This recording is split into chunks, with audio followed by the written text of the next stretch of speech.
right now, the Natural Sciences Department, in addition to the biology registered program, we have concentrations in chemistry, physics, and environmental sciences. We are looking to eventually also seek registered programs in those areas, but we're seeing a growth across all those different areas of the natural sciences.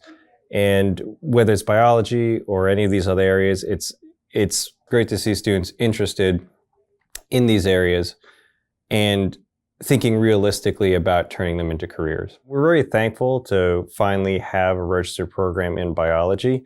It's been a long time coming, and I think it will really compel a lot of students to seek this degree, which is applicable in many different fields of biology, anywhere from health sciences as well to research and development.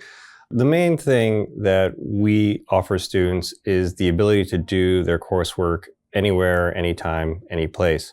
In particular, many of our courses, particularly the foundational ones, utilize lab kits, which are comparable to in-person lab experiences. So through our laboratory modules, each module is going to have the students pair both what they learn in the lecture part, so it's more of the theoretical or conceptual parts, with the sort of hands-on applications. So for example, one of our early labs looks at cell and cell cultures. So, at home, a student will be able to utilize a basic microscope, look at cells, look at the parts of the cells, identify them, and also engage in kind of basic cell culture.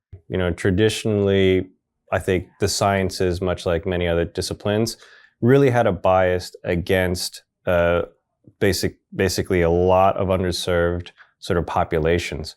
In the last few years, particularly with support from the federal and sort of state level government, there's been a number of initiatives that really want to get students into STEM and the sciences. Now what we're trying to say is that any student can come to SUNY Empire, can earn our degree in biology, and to go out and to be a scientist in the real world.